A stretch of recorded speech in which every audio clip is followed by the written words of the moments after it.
Hello, and welcome to Science for Sleep, a place where your mind can wander and your body can rest, where big, beautiful science meets the quiet rhythm of bedtime. Tonight, as you settle in, we'll drift deep into the forests of the world, not to walk, but to listen to something older than language and quieter than silence, because trees talk, not with words or whispers, but with roots and rhythms, with chemistry and connection, with signals passed through soil and air. In the forest, nothing stands alone. Beneath the surface, trees are connected by an underground network, sometimes called the wood wide web, a living web of roots, fungi, and shared intent. They warn each other of danger. They feed one another in hard times. They raise their young. And they remember, it's a hidden world, one that hums softly just beneath our feet. And tonight, we'll explore it together, slowly, gently, as your breath begins to deepen, and your thoughts begin to soften. So close your eyes, let your body grow still, and allow yourself to sink into the ancient conversation of the trees, because sleep, like the forest, is quiet, connected, and full of life. Let's begin. You close your eyes. Outside, somewhere far, or perhaps not so far, a forest waits, not in urgency, but in patience. Its canopy breathes slowly, like the rise and fall of your chest. Inhale. Exhale, a rhythm older than cities, older than even the names of rivers or stars. You imagine yourself standing at the edge of this forest. The path ahead is soft with fallen needles and crumbling leaves. Your feet are bare, but the earth is warm. The trees don't tower above you as strangers. No, they lean gently inward, as if to greet you, to invite you in. They are not silent. Beneath their bark, there is a murmur, not a sound, exactly, but a presence, a sense that something is being said just outside the reach of human hearing. And yet, you can feel it, in the same way you sense the rain before it falls, in the way you know someone is looking at you before you turn your head. This chapter is not just about the bark or the branches. It's about something deeper, both in the forest and within yourself. Because just as you carry memories in the folds of your mind, trees carry communication in the folds beneath their skin. Bark, to the human eye, might seem like a protective shell, dry, rough, inert. But under that surface lies the phloem, a living river of sugars and messages. Here, trees share the nutrients they've drawn up from the sun and soil. They send supplies downward to the roots, outward to growing buds, and sometimes, though rarely spoken aloud, they send signals. Chemical signals, traveling like thoughts. There's a story here. One that takes place not in a moment, but over seasons. Trees, when wounded, release compounds into their bloodstream. These chemical messengers ripple through the cambium, telling distant branches to grow tougher, thicker, more cautious. It's not unlike your own immune system. When you touch something hot, your whole body seems to remember. But trees do not panic. Their time is slower, their decisions deliberate. You step farther into the forest, and the trees shift subtly. They aren't just individuals. They're part of something larger. A stand, a community, a woven being that you begin to feel brushing softly against your thoughts. The air changes too. Damp, earthy, calm. Somewhere nearby, a beech tree leans slightly east, not to find sunlight, but to avoid the shade of its neighbor. That neighbor once shaded it as a sapling, offering it shelter in its first fragile year. And now, the beach returns the gesture, not by thought, but by growth. Forests are full of such small kindnesses, actions taken not in haste, but in quiet cooperation. You may not hear them speak, but their gestures are everywhere, in the curves of trunks, the tilt of limbs, the patience in their posture. When a tree begins to die, it sometimes sends its remaining energy into its roots. It doesn't hoard what's left. Instead, it pushes carbon sugars into the soil, into the fungal threads that link it to its kin. A final offering, a last lullaby, as if to say, I was here. Take this. Keep growing. You are still now. Your breath, soft, even. The world around you fades into shadow and scent. The forest does not need to shout to be understood. It only needs time. Time is its language, a language of rings, concentric memories carved by years of sun and wind and rain. Each ring a silent sentence in a life story that spans centuries. Some trees hold within them the fingerprints of volcanoes, the soft cries of drought, the quiet songs of long-forgotten creatures nesting in their limbs. And here, in this place between sleep and thought, you can almost feel it. The pulse beneath the bark, the slow surge of sap in spring, rising like a tide, the gentle contraction in winter as energy draws inward. The bark does not sleep, but it does pause, does listen, does wait. Just like you. You and the tree are not so different. Both shaped by what has fed you. Both marked by what has touched you. Both still growing, even in the dark. So you let yourself drift a little deeper now. Imagine what it feels like to grow upward through the soil, reaching for light you cannot name. Imagine wrapping your roots around the coolness of stones. Imagine stillness not as absence, but as a way of knowing. Knowing that you are held, that even in stillness, there is movement. Because even when the forest sleeps, it listens. Even when it listens, it speaks. And tonight, it speaks to you, not in words, but in something older. In the hush between raindrops, in the hush beneath the bark. You may not remember every detail. That's okay. The forest is always here, whispering. And in the chapters to come, you will hear more of roots that reach for each other, of fungi that pass messages like neurons, of leaves that cry out when bitten, of mothers who nourish their saplings, and of the whole green mind of the woods, alive and aware. But for now, just rest here.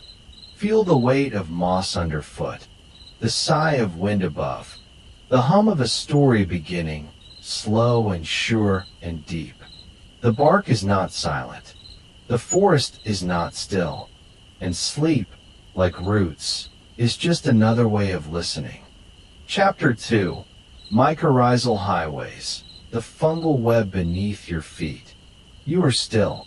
Your body lies at rest, cradled by quiet, and yet your mind begins to wander, gently, slowly, into the soil beneath the trees. Not down through darkness, but through mystery, through a world just beneath your feet, more alive than most have ever imagined. Here, in this hidden underworld, there is no sunlight, no wind, no leaves brushing in the breeze. And yet, there is movement. There is purpose. You drift downward, past the last feather-light roots of grasses, past the fine hairs of seedlings, into the thick, damp hush of the forest floor. And here, like threads in a vast invisible lace, is the mycorrhizal network. A name like a lullaby, mycorrhizal.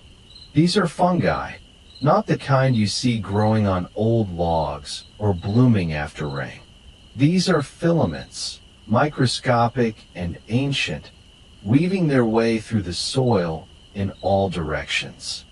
Hyphae, they are called, slender threads so fine that thousands can slip through a single grain of earth.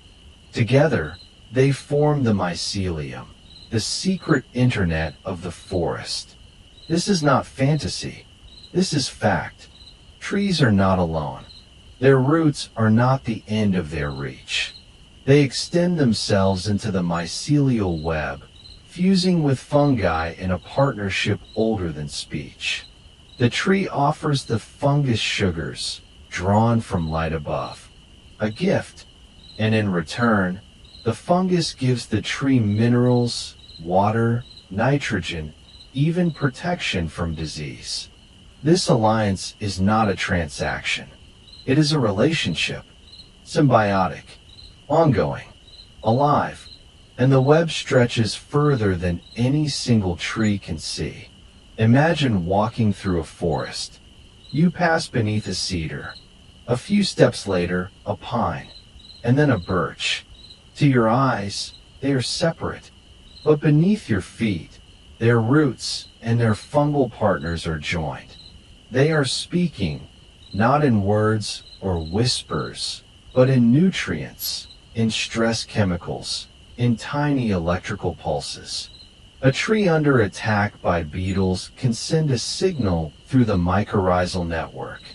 Neighboring trees, even different species, may respond, producing defensive chemicals in their bark, toughening their leaves. It's as if the warning spreads through a telephone line only trees can hear. But it's not just warning. It's generosity, too. A tall, sun-soaked tree might share its surplus sugars through the network, giving to a shaded sibling who cannot make enough on its own. Older trees feed seedlings through these connections, supporting their survival.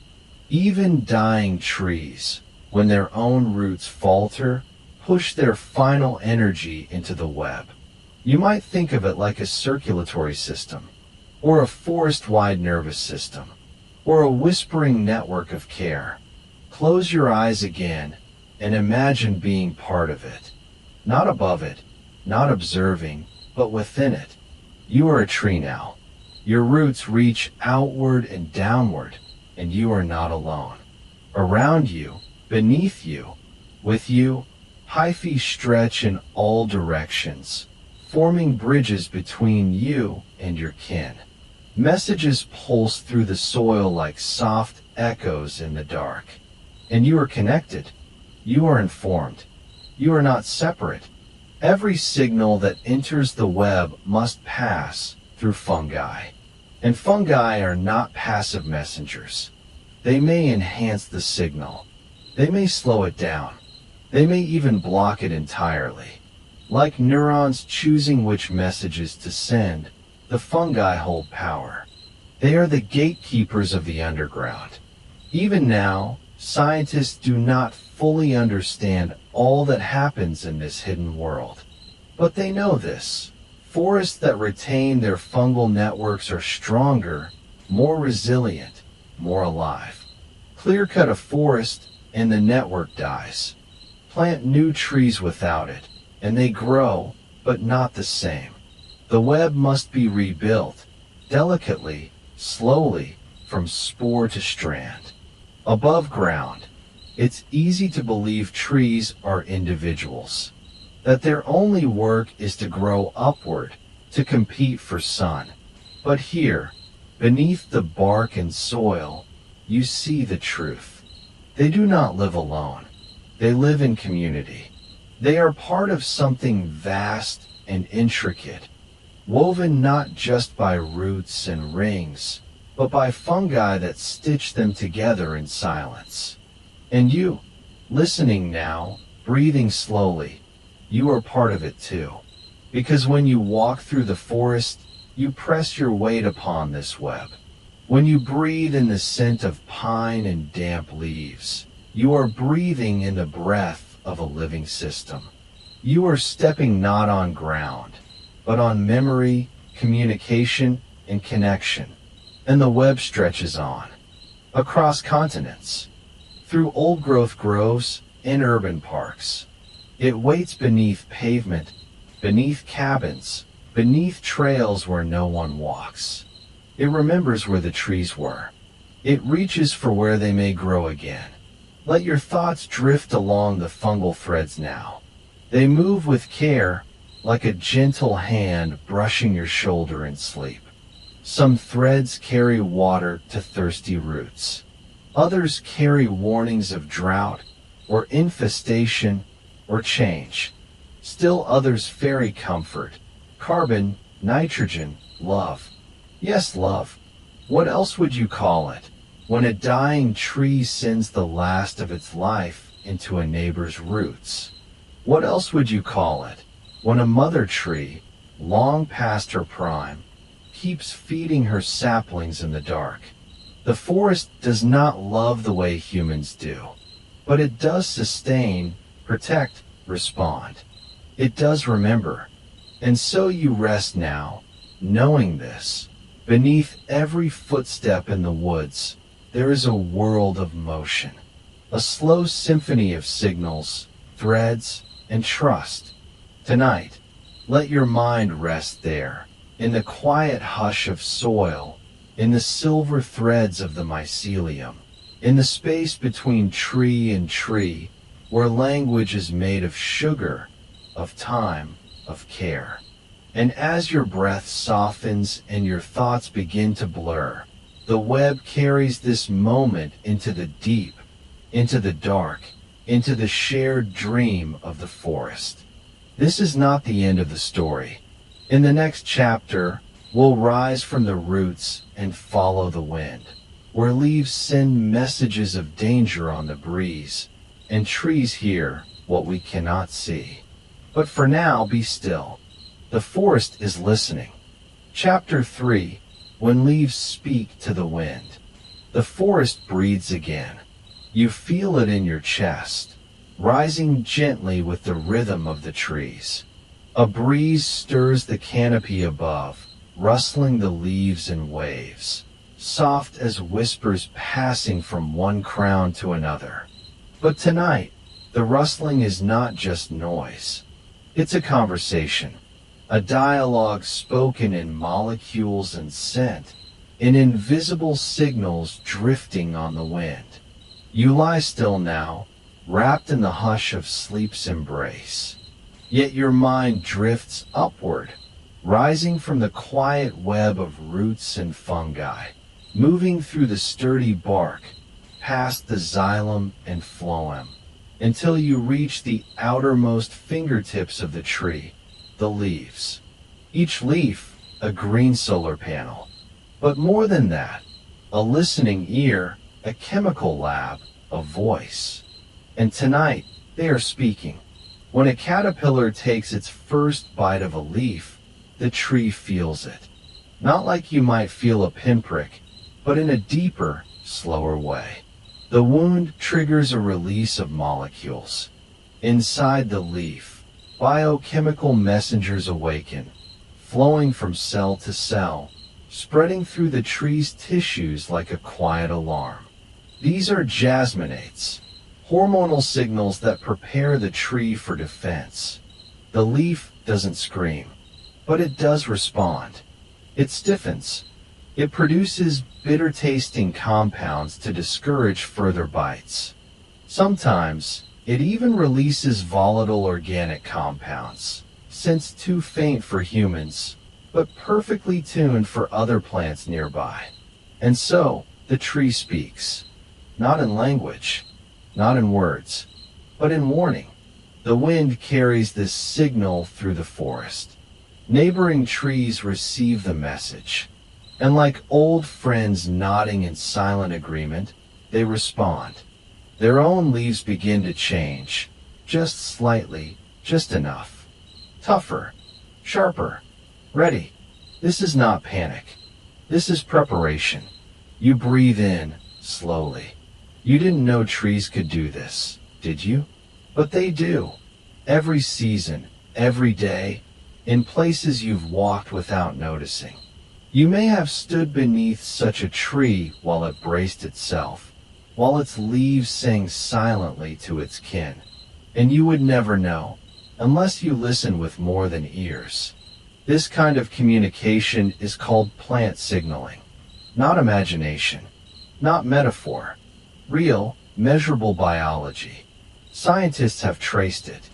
They've seen how trees recognize specific threats, how the scent released by a willow being eaten by beetles differs from the one released when it's grazed by deer.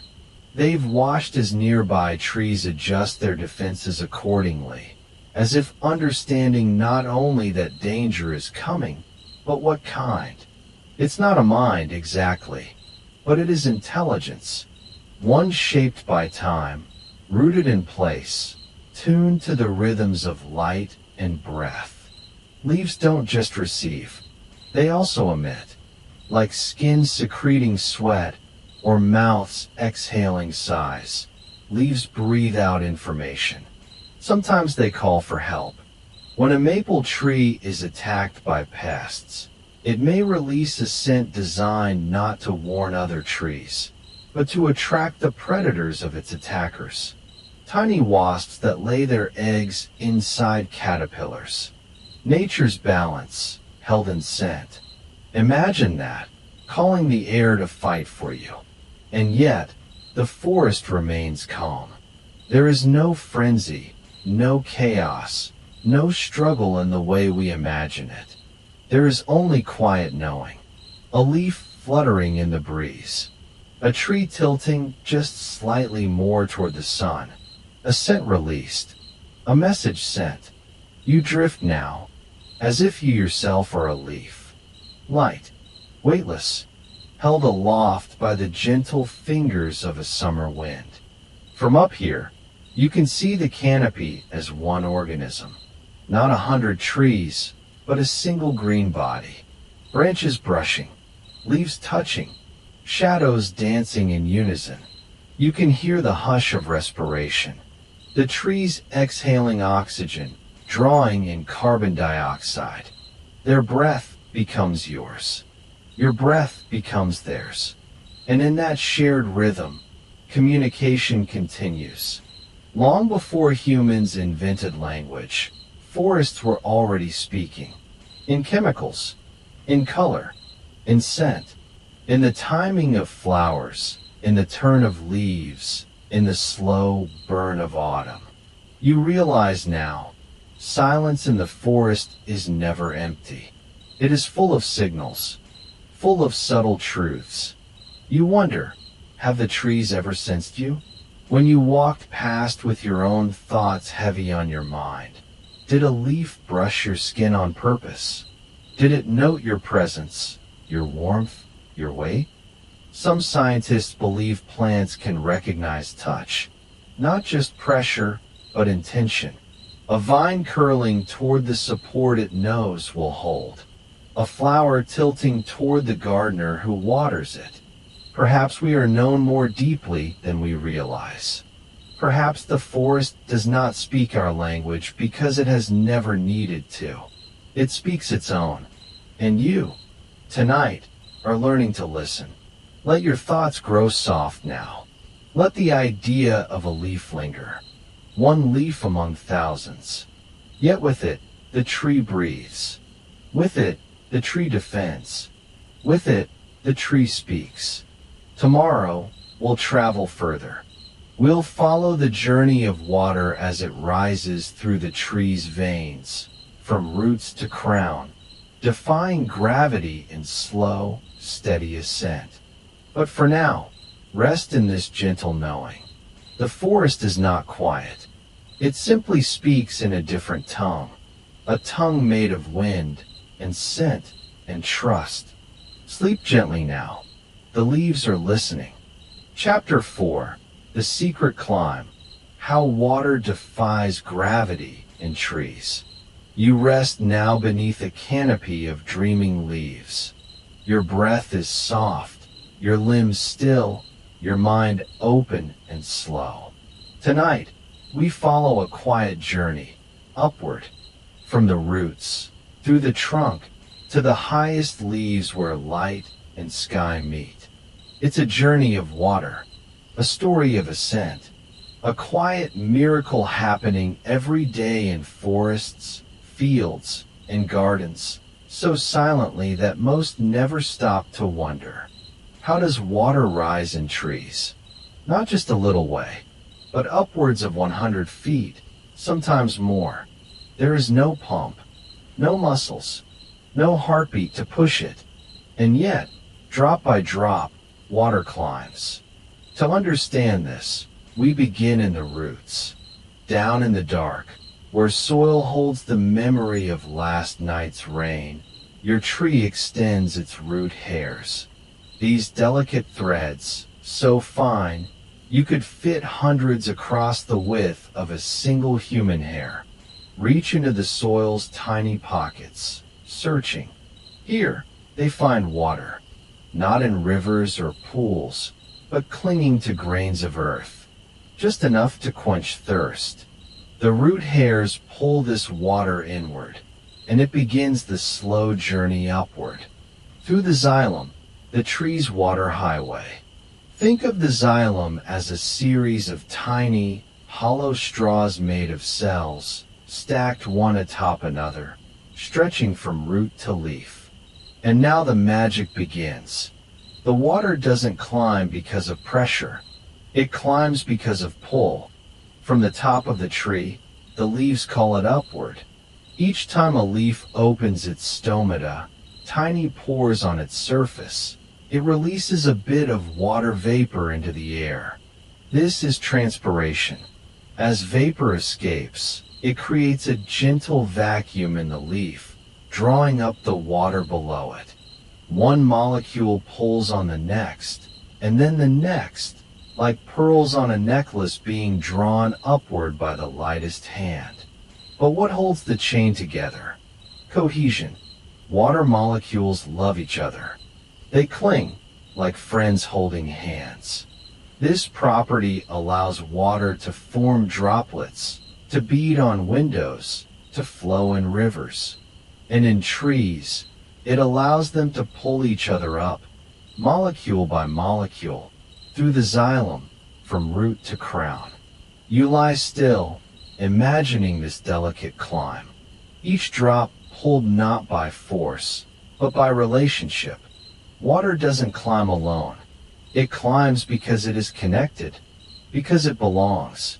Now imagine the strength of that chain. In the tallest redwoods, water must rise over 300 feet to reach the topmost needles.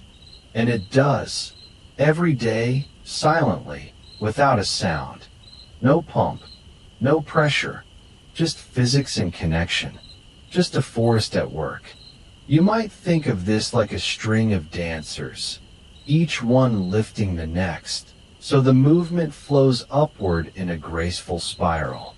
Or like a child sipping through a long straw, not because the drink leaps up, but because her breath creates a pull. In trees, the breath of the leaves does the same. And still, the water moves, always upward, always answering the call of the light. Even now, in the hush of night, some trees continue to pull, slowly, gently, preparing for the next dawn when their leaves will open again, ready to give and receive. You may not have realized it, but this is the same water you drink. It moves through clouds and rivers, through oceans and veins, through root and leaf. The same water that once ran through a dinosaur's body may now be climbing a pine. The same water that drifted in a comet could now be rising through maple bark. Water never disappears. It simply changes hands. You breathe in, and perhaps, in this very breath, is a droplet once lifted by a tree long ago. You are part of the cycle, too. Your body, mostly water, understands the rhythm instinctively. That rise and fall, that give and pull. You were made to remember the tide within. Let your thoughts drift to the top of the tree now. The leaves flutter softly, as if sighing with contentment. Here, the water has arrived. It will help photosynthesis, the process by which the tree turns sunlight into sugar. It will cool the leaf. It will return to the sky as vapor, to fall again in rain. Nothing wasted, nothing rushed, just the slow dance of nourishment and return. And when drought comes, the tree must choose. Some trees close their stomata to conserve water, but this stops photosynthesis. Growth halts. The tree waits, breathes less, does less. It becomes still, even in life. Others gamble, keeping stomata open longer, risking cavitation, where an air bubble breaks the chain of water and the xylem fails. These are quiet decisions, but they are decisions. The forest adapts, and always, the journey continues. So now, as you drift closer to sleep, imagine your own body like a tree, your blood like sap, your breath like the leaf's gentle call, your skin drawing in the cool, your mind slowly opening like a stomata to dreams. You, too, are a vessel for rising and falling. You, too, are part of the pull. Let this thought hold you now. Even without effort, life moves upward. Even without sound, water answers the call of light.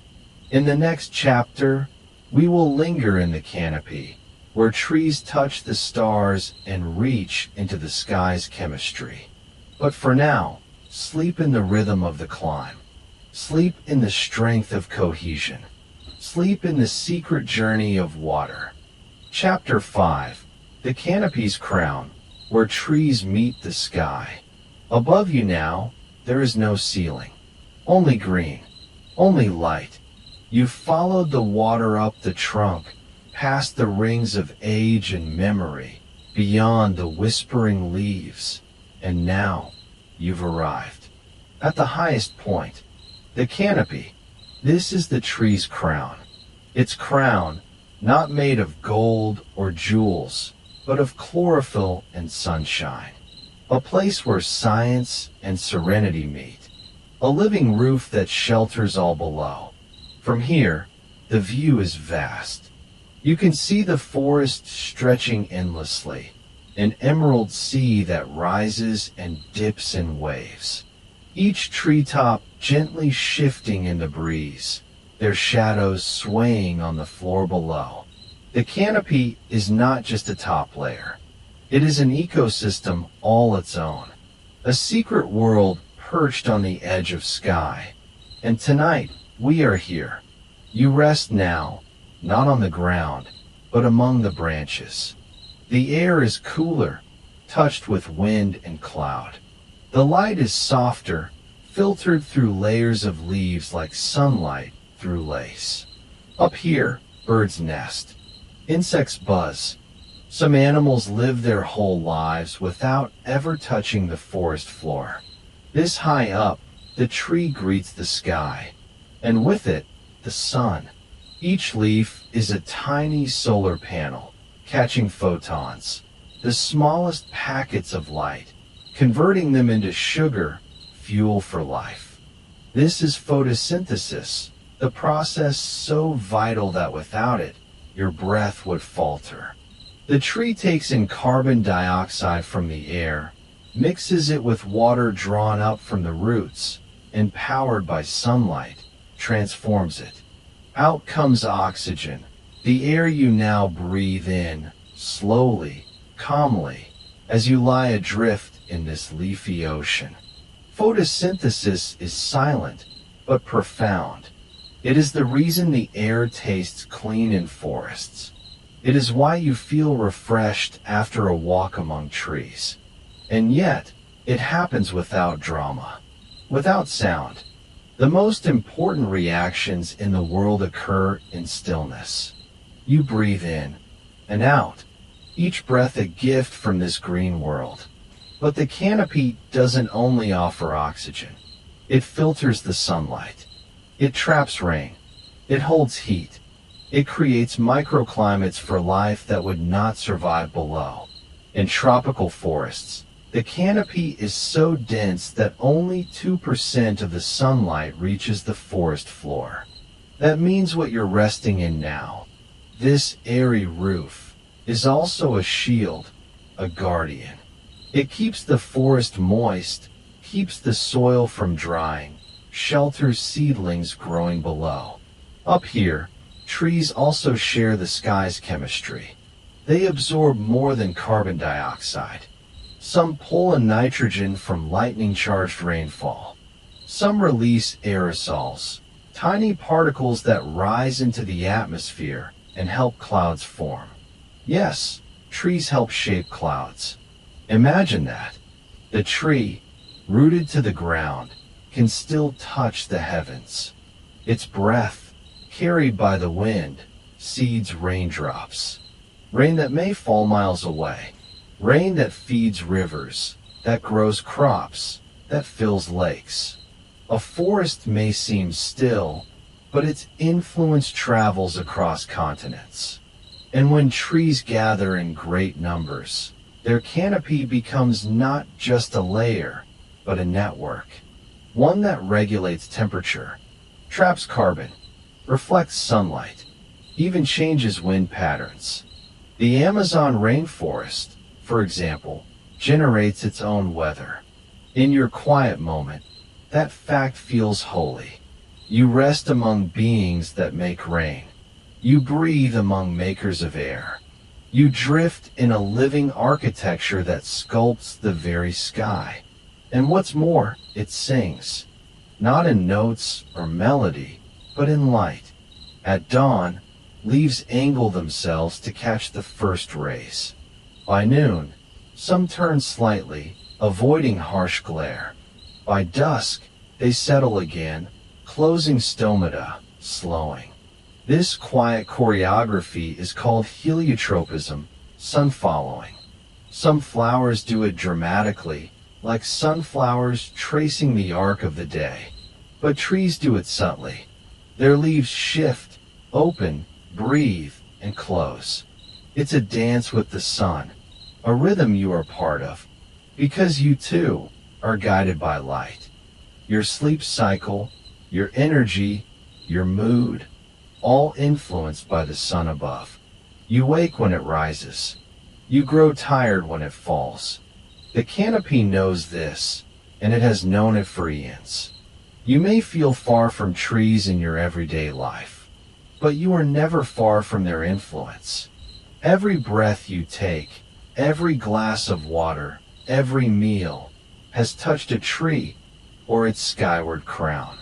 Tonight, you sleep in that crown, held by bark, soothed by chlorophyll, rocked by a breeze gentle enough to carry dreams. The stars above twinkle through gaps in the leaves. The moon watches quietly. You are not alone.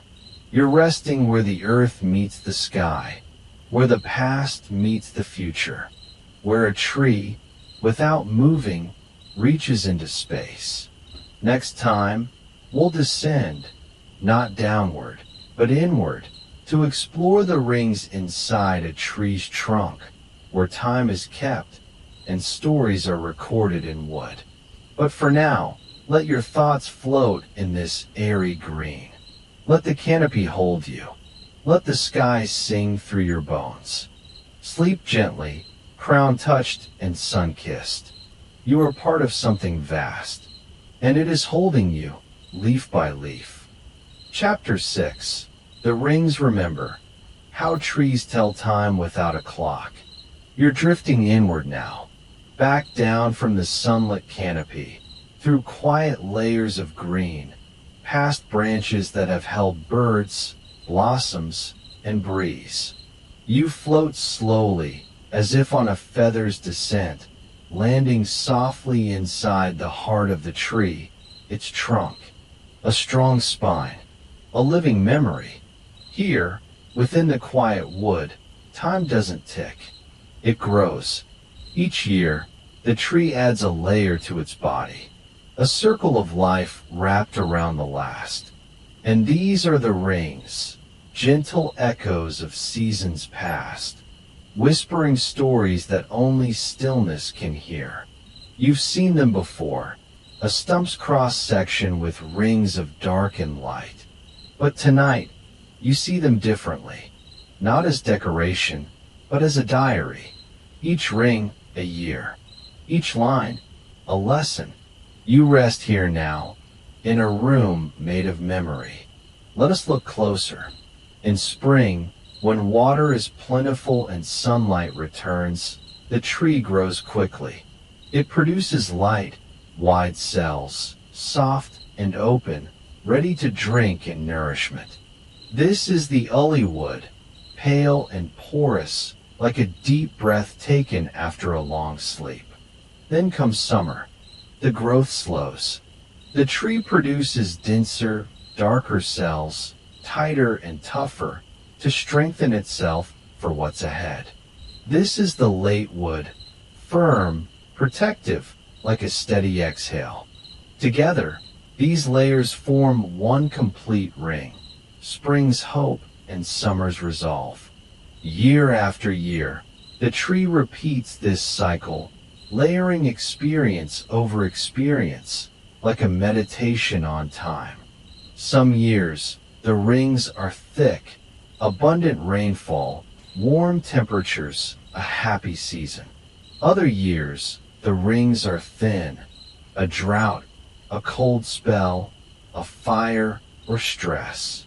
The tree remembers them all, but never with judgment, just presence, just record. You can imagine, if you like, that trees wear their life stories beneath their bark the way we wear our memories behind our eyes. Quietly, continuously, without fanfare. There is a science for this. It's called dendrochronology, the study of tree rings to understand time. Scientists can read the rings to discover ancient droughts, volcanic eruptions, and even forgotten civilizations. In some forests, trees stand that are over 5,000 years old. Imagine it, roots that drank the same rain that once fell on mammoths. Bark that has known more sunrises than any human alive. A body made entirely of time.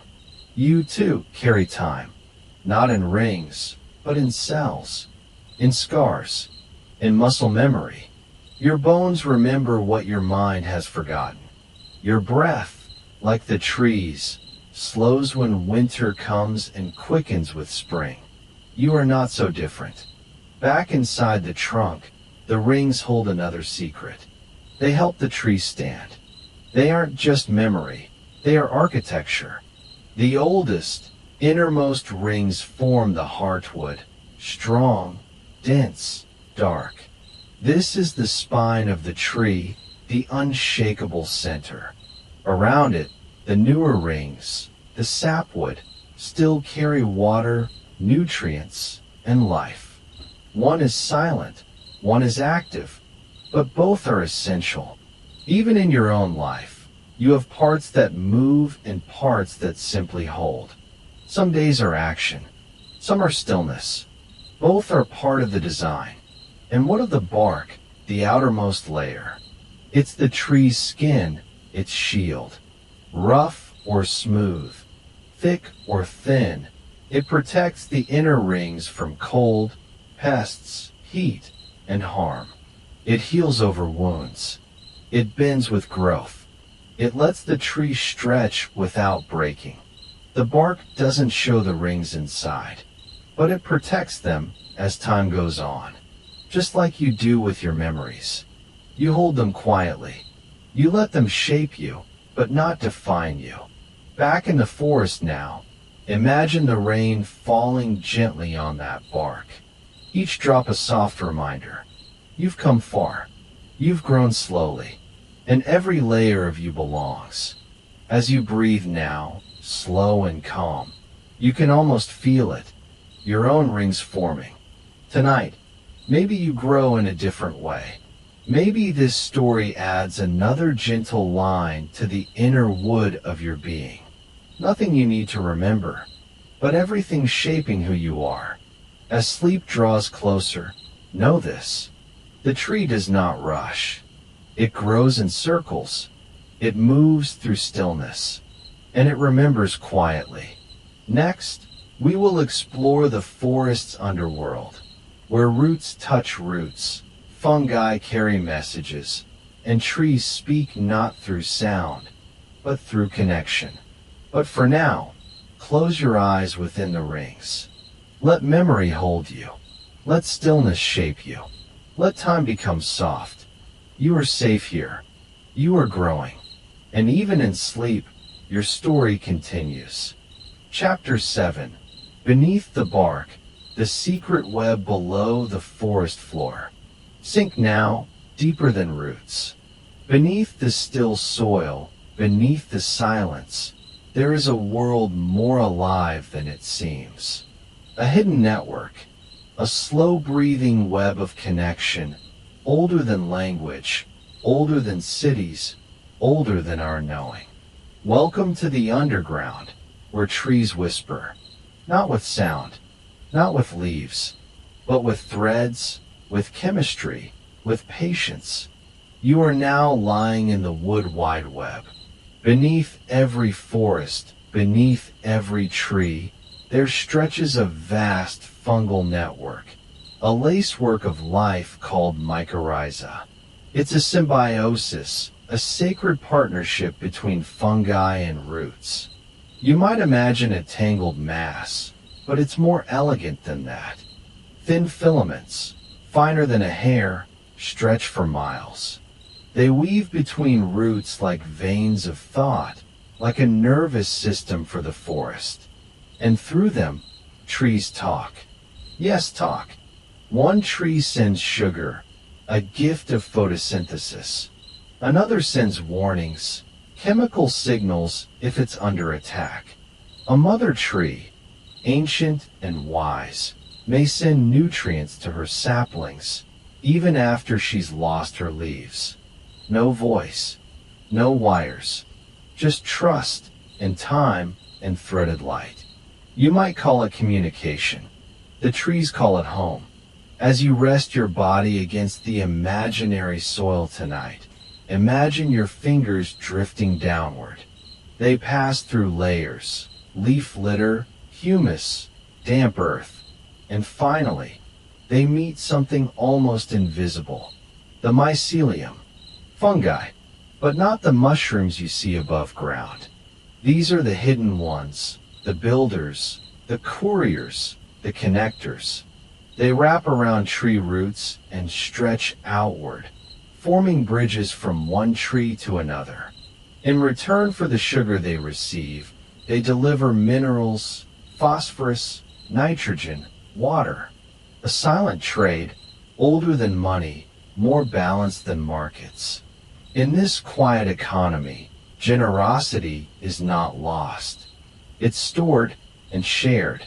Imagine being a tree in a crowded forest. You are shaded, small, young. The sun barely touches you, and yet your larger neighbors feed you through the network. They send you the nutrients you cannot yet gather for yourself, not because they expect return, but because in the forest, well-being is collective. A thriving tree helps its neighbors thrive. Even in death, it gives. When a tree falls, it becomes nursewood, its trunk rotting slowly into the earth, feeding the soil, feeding the network, feeding the future. No ego, no hurry, just contribution. And what do fungi get in return? Everything. Because without trees, fungi would lack their lifeblood. Without fungi, trees would be stranded. This is not a hierarchy, it is a loop. And as you lie here now, with your breath slowing, your thoughts softening, maybe you begin to feel a loop in yourself too. A rhythm that says, you are not alone.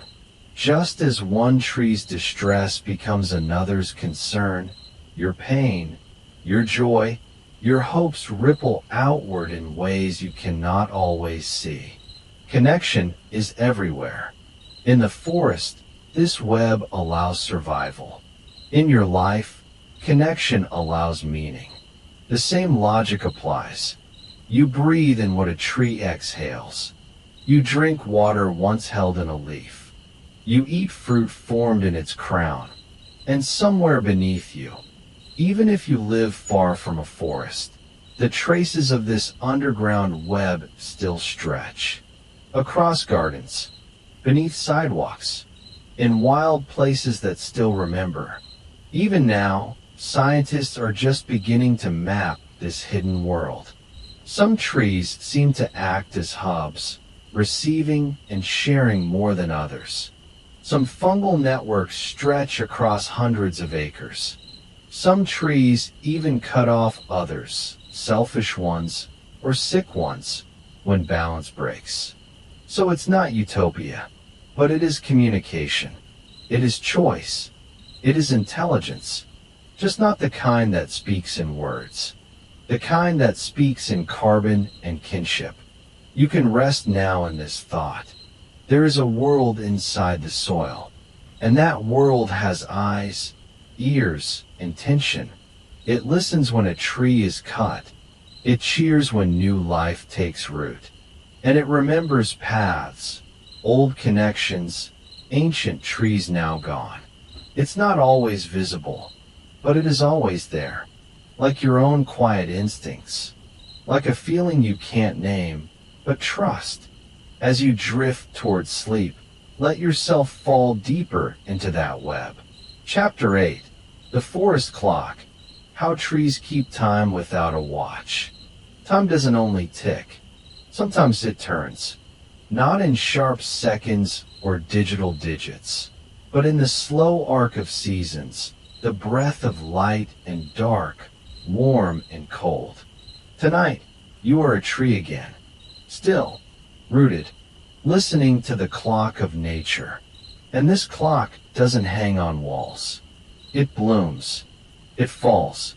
It whispers change in scent, in shadow, in wind. Let your mind wander now into a forest still asleep in winter. The trees stand bare, motionless, quiet as statues. But beneath the bark, something stirs. It's called a circannual rhythm, a tree's inner calendar. You have it, too. A biological timer that doesn't ask the hour, but feels the season. Trees sense the shortening of days. Not in panic, but in knowing. As autumn light thins, they begin to retract. Sugars pulled back from the leaves. Energy sealed in the roots. Growth slows. The body prepares for rest. They do not resist this quiet. They welcome it. Because time in the forest is not linear. It is circular. Every winter, every fall, is not an ending but a pause. And the tree trusts that spring will return. It always does. You feel it too.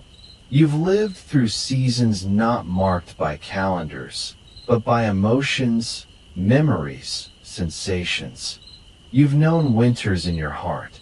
You've waited for light. You've felt time bend, not in minutes, but in meaning. And just like the tree, you've kept growing, even in the stillness. Now, breathe in and let the forest clock turn forward. Spring begins, not with a bang, but a bud. Tiny green whispers at the tip of each branch. Cells waking, roots stretching. The tree doesn't rush into bloom. It rises slowly, as if testing the air. Temperature matters. Light matters. But more than that, the tree remembers when. Just like we do. Some trees flower early, others late. But all follow an inner rhythm tuned by evolution, shaped by survival. There's a name for this. Phenology, the study of seasonal cycles in plants and animals. Scientists track the exact moment a cherry tree opens its first blossom or when a maple's leaves blush red. They compare year to year, mapping how the forest's clock may be shifting, ticking faster in a warming world. Because yes, trees notice that, too. Warmer springs have caused earlier blooms. Later frosts confuse timing. Some trees bud too soon, only to be bitten by cold. And still, the forest adapts. Even when time feels out of tune, you can feel it in your own rhythms, when your body wants light, or sleep, or silence. There is wisdom in this internal pacing, because no tree blooms all year, and neither can you. Let's walk through the seasons together, slowly. In spring, the tree stretches upward. Its leaves unfold like hands receiving sunlight. Sap rises. Growth surges. It is the season of becoming. In summer, the tree settles into fullness. Leaves at work. Photosynthesis in motion. Energy gathered. The forest hums softly with life. In autumn, the light shifts. Leaves sense the change. Trees begin to let go, not in sorrow, but in instinct. Chlorophyll fades, revealing the reds, golds, and rusts that were always there. Autumn is the art of graceful release. And in winter, the tree sleeps. Not dead, just quiet, just waiting. You've known these seasons in your soul. You've had springs of new hope, summers of joy, autumns of release, winters of rest. And like the tree, you've endured. You don't have to name every phase. You only need to trust that the wheel keeps turning. Some trees live hundreds, even thousands, of years. How many winters have they stood through? How many times have they begun again?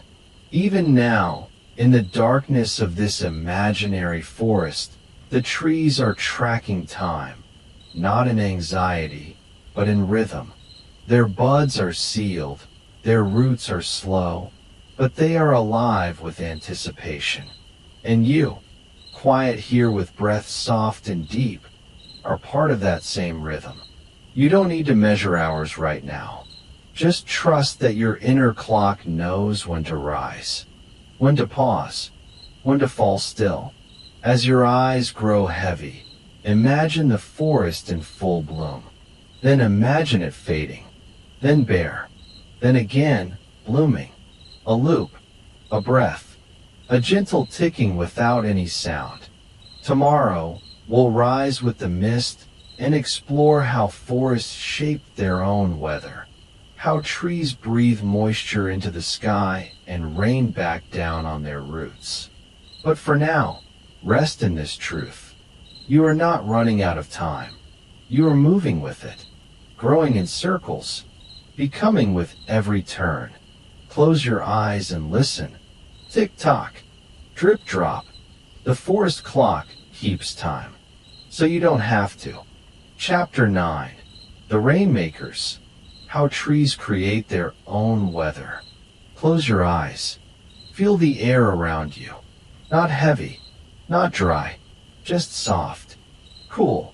Imagine mist rising gently, like a whisper from the forest floor. Now, imagine that mist isn't from the sky. It's from the trees.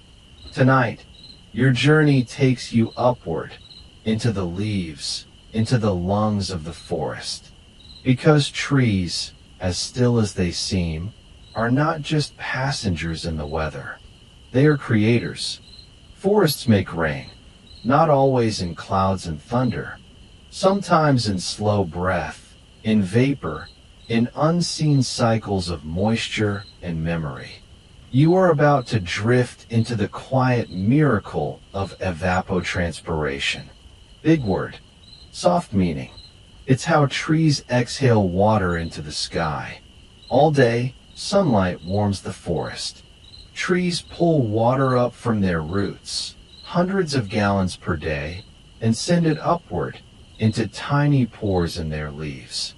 These pores are called stomata, like miniature mouths, drinking sunlight, releasing breath. And when that breath escapes, it carries moisture with it. A soft vapor, a forest sigh. Now imagine this happening across millions of leaves. In a single forest, this exhaled moisture thickens the air above it. It can rise, condense, and eventually fall again as rain. Rain that began inside the tree. This is not magic. This is science. But it feels like both. You might think of clouds forming above oceans or lakes. And that's true. But over the Amazon, over the Congo, over ancient temperate forests, the trees themselves are sky makers. Forests are not just shaped by climate. They shape it. They pull moisture from the ground and feed the sky. They breathe clouds into being. And when too many trees are lost, the sky above them begins to forget how to rain. This is why scientists call some forests rain machines. And you, drifting now, imagining your breath synced with leaf breath, are part of this grand cycle too. Each time you breathe in oxygen, you are borrowing a gift from a tree. Each time you exhale, you join the atmosphere. So imagine now the forest's breath overlapping with your own. Steady, rhythmic, creating balance. But there's more. Forests also cool the air, not just by shade, but by this invisible sweat.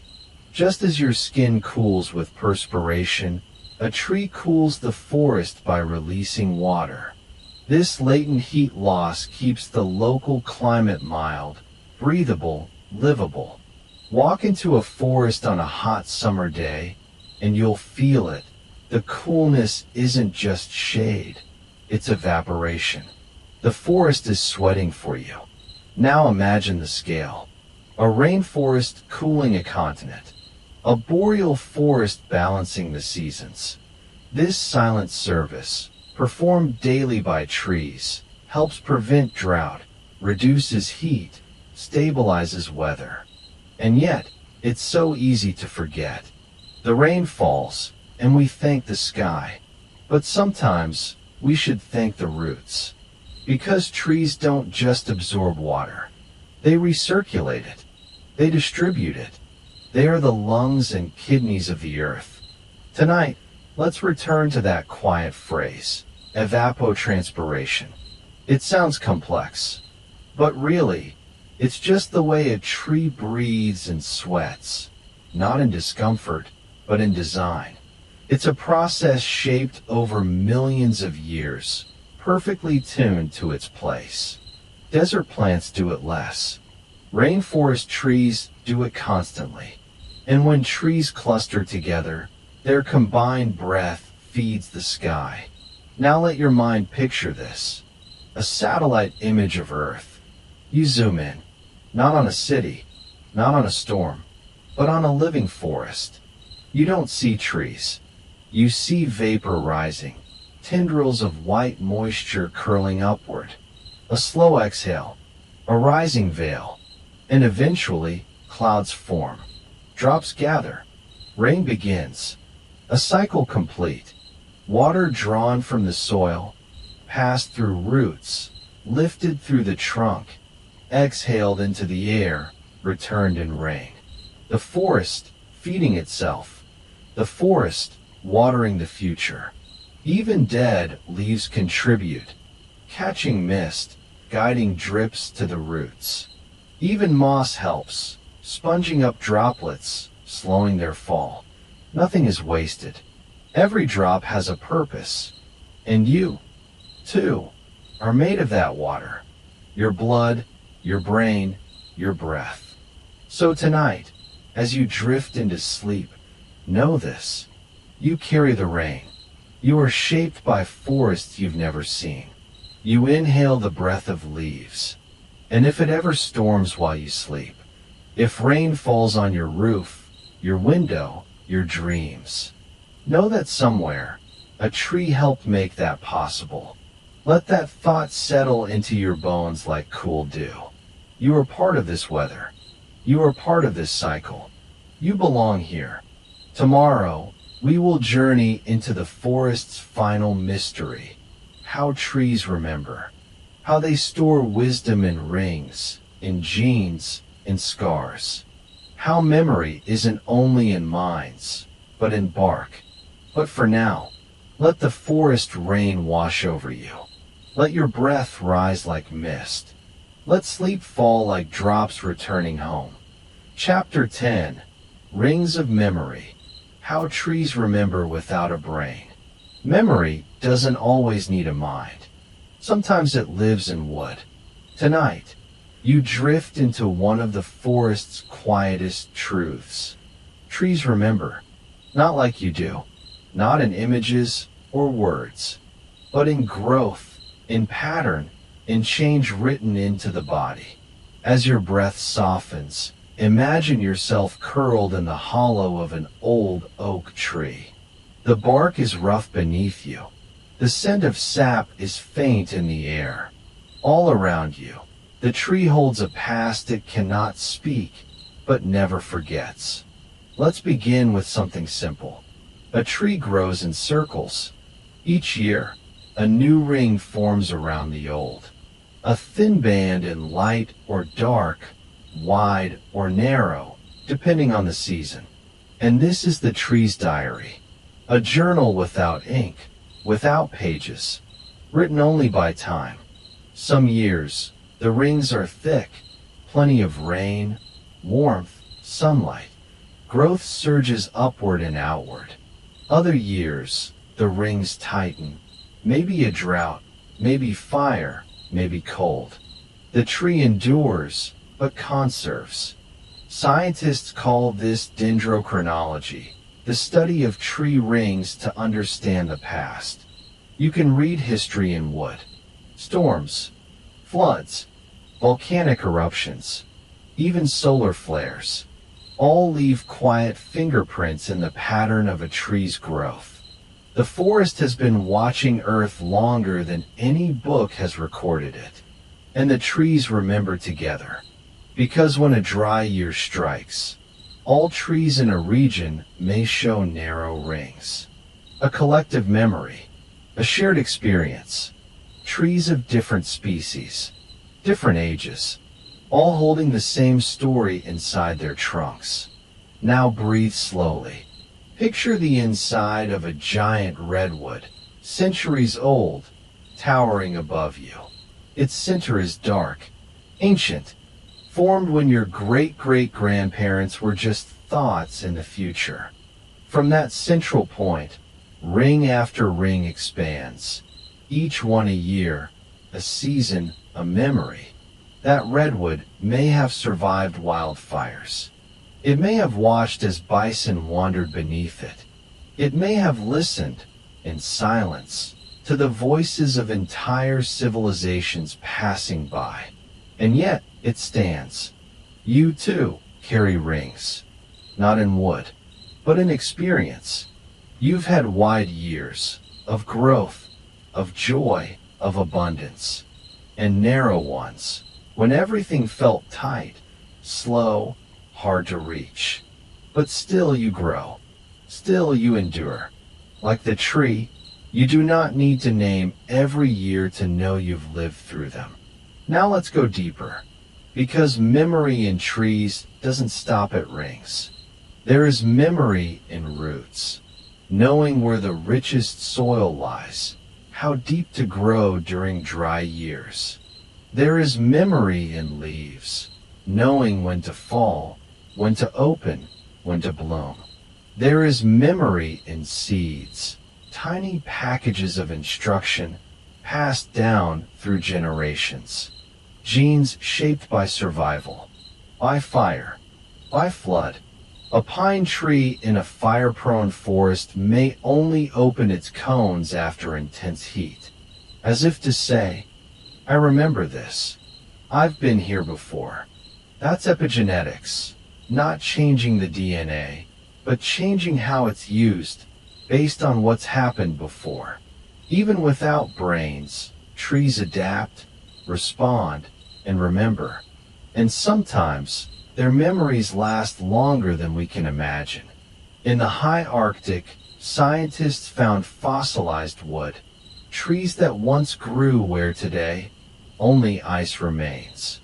Their rings told stories of ancient summers, long forgotten by the world above. And yet, the trees kept record. Now picture this. You're walking through a forest after a wildfire. Charred trunks, ash beneath your feet. But look, tiny green shoots pushing from the blackened earth. A sprouting sapling from a root that remembered how to return. The forest is never fully gone. It remembers how to begin again. You can too. Even in your quietest, most difficult seasons, some part of you remembers growth. You remember warmth. You remember light, even if dimly, even if only in your bones. That memory carries you forward. So tonight, as sleep wraps around you, know this. You are a living archive of every year you've survived. You are stronger for the rings you cannot see. You are wiser for the seasons that shaped you. And just like the tree, you hold stories not in your words, but in your presence. Let yourself drift now into silence, imagining your body as a gentle tree. Roots deep, branches wide, memories held, not as burdens, but as patterns of becoming. Tomorrow may bring wind, or rain, or calm, but you'll remain, because trees remember, and so do you. Sleep now. Your rings are safe. Chapter 11. Forest Frequencies, the vibrations trees can feel. Close your eyes. The forest is silent, you think, but only to your ears. Beneath the hush of leaves, beneath the flutter of wings, there are sounds that don't echo, but ripple. Sounds that vibrate through the soil, through roots, through trunks. Sounds not heard, but felt. Tonight, we explore a mystery that begins where sound ends, where trees begin to listen without ears, because trees feel vibrations. And in their stillness, they are constantly tuning into the quiet frequencies of the world around them. Take a deep breath. Let it out slowly. Now picture the roots of a tree. Thin, branching tendrils stretching through the soil like fingers. And at the very tips, microscopic sensors, constantly touching, tasting, sensing the rhythm of the earth. This is how a tree experiences the world, not by sight or hearing, but through touch and resonance. A seed underground can sense the direction of gravity. It can detect moisture. But more astonishing, it can feel the vibrations of running water nearby. Even without contact, even in the dark, the seed turns its tiny root toward that sound. Not as you hear a stream, but as a tremble, a subtle dance in the soil. That's not instinct. That's vibrotropism, the ability of a plant to respond to vibration. The forest is full of this silent music. A tree may feel the tremors of footsteps, the deep growl of thunder, the passing of a truck on a distant road. But most of all, it feels the conversation of its neighbors, because when trees are touched, or even bent slightly by wind, they emit tiny, high-frequency pulses. Not voices, not words, but patterns. Patterns other trees can sense and respond to. In dense forests, scientists believe trees can feel each other's presence through these vibrations. It's as if the forest has its own shared heartbeat, pulsing through the ground. And what's more, when a tree is injured, like from cutting or drought, it changes its vibrations. A distress signal, and nearby roots pick it up. This isn't sound. It's more ancient. It's resonance.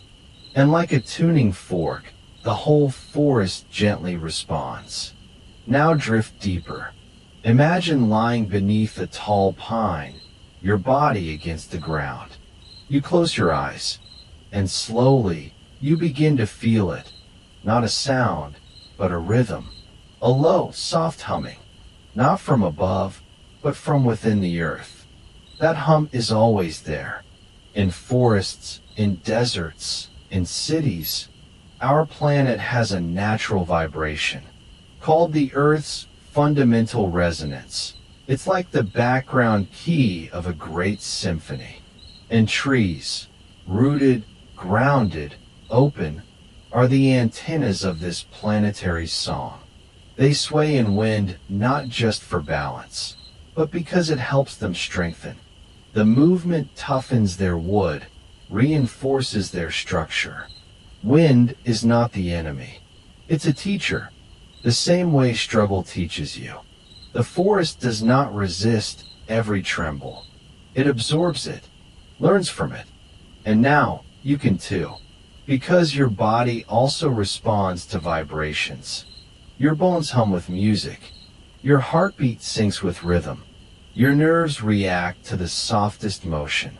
When you hear a lullaby, you don't just listen, you feel. And that's how trees live every moment.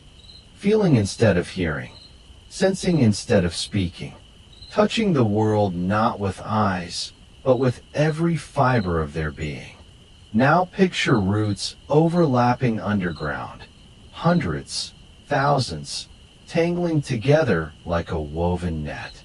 When one tree shakes, the message travels, a ripple of resonance.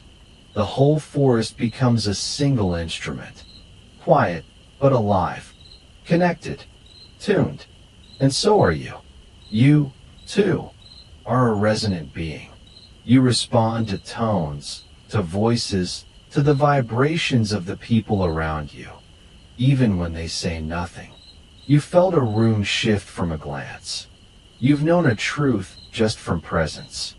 That's your inner forest, your quiet sensing. So tonight, as you let go, imagine yourself not as a listener, but as a resonator, connected to the deep music of the earth, tuned to the subtle wisdom of roots. You are part of this silent frequency, part of the song that trees feel, even in stillness. And if you ever feel lost, too quiet, too slow, too unsure, remember the tree. It doesn't need to shout to belong. It simply vibrates, gently, continuously, in harmony with the world. Let that harmony carry you now, into sleep, into the soil of rest, into the frequency of peace. And tomorrow, we'll listen even deeper to what happens when trees dream of the sky. Chapter 12, Skyward Dreams, How Trees Reach for Light. The forest sleeps with its face toward the sky. Even in stillness, it dreams of light. Tonight, we drift into the final wonder of the trees. Not beneath, not within, but above. Growth, aspiration, the quiet reaching upward. Because every tree begins in darkness. A seed buried deep, nestled in soil, waiting. And yet, from its very first stirrings, it does something astonishing. It grows toward the light it cannot see. This is phototropism, a living compass that guides shoots upward, not by vision, not by memory, but by a deep biological yearning. Now imagine yourself as that seed. The earth above you is heavy, but soft. Your energy is limited, just enough to stretch once, maybe twice. And still, you choose up, because something inside you knows. There is warmth, there is sun, there is life above. This is what trees know before they know anything else. That light is not just a source, it's a destination. They don't chase it quickly, they don't race to it. They grow slowly, deliberately, inch by inch, yet always in that direction. Let that image rest in you now. Growth that is patient, growth that is consistent, growth that trusts what it cannot yet feel. In the dim edges of your own journey, where answers are uncertain and direction feels cloudy, remember the tree, because reaching is not a flaw. It's a language, and trees speak it fluently. With every leaf turned to the sun. Now breathe gently. Picture a sapling beneath a towering canopy. Shadows loom. Space is tight. Light filters only in broken pieces. But the sapling leans, ever so slightly, toward the gap, toward that single shaft of sunlight where it can flourish. This is called the light gap response, a tree's ability to find and follow light where it lives. It doesn't give up in shade. It waits. It studies. It angles. And when the moment comes, when an older tree falls or a gap opens, it surges upward. Prepared, poised, patient. You've had your own shadow seasons. Times when others stood taller. When light seemed too far, too filtered, too faint. But you leaned. You learned. And when your gap opened, you were ready. Because like the tree, you've always known how to reach. Even now, as you rest, your body heals toward the light. Your dreams drift toward clarity. Your breath softens into something hopeful.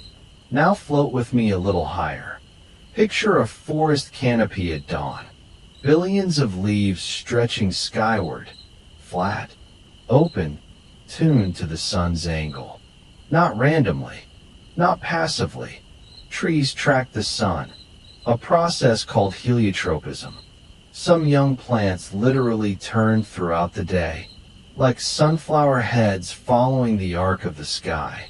Even in maturity, trees optimize every leaf to catch the most light, the most energy, the most life. They are slow solar panels. Not mechanical, not rigid, but intuitive. They don't waste energy. They learn from the sun's patterns, from the shifting seasons, from the tilt of Earth itself. It's not effort, it's alignment. And that is your gift too. Not to force, not to fight, but to gently turn toward what nourishes you. To recognize what gives you life and open yourself to it, even slightly. Now, the air is thinner up here. The branches sway gently. The sky is close. And still, the tree reaches. Not endlessly, but wisely. It grows as tall as it needs to. Not to tower, but to connect. Because once it touches the sky, it gives back. It releases oxygen. It shares moisture with the clouds. It joins the great water cycle, helping rain fall again on distant soil. The reaching becomes giving. The growth becomes grace. You, too, will one day find that what you once chased, light, clarity, peace, becomes what you offer. Without forcing, without even trying, just by being who you are. So as your eyes grow heavy and your thoughts soften, know this: the forest is not just a place. It is a rhythm, a reminder, a refuge, and you are part of it, rooted deep, reaching high, holding stories and silence and the shimmering dream of sky. You are the tree, the seed, the sapling, the towering soul lit by inner sun. Sleep now in that truth. Let your body rest in darkness, but your spirit always grow toward the light. Good night, dreamer. Your forest is listening. Your branches are open, and your sky is endless. You've just traveled through the roots and rhythms of the forest, where trees speak in silence, and connection flows beneath the ground. Let your mind hold that stillness now, a reminder that you, too, are part of something vast and quietly alive. As your breath slows, and your body sinks deeper into rest, Know that the forest continues its soft conversation, even as you sleep. Thank you for joining Science for Sleep. If this journey brought you peace tonight, you're always welcome to return, to listen, to learn, and to gently let go. Good night, dreamer. Rest well. The forest is with you.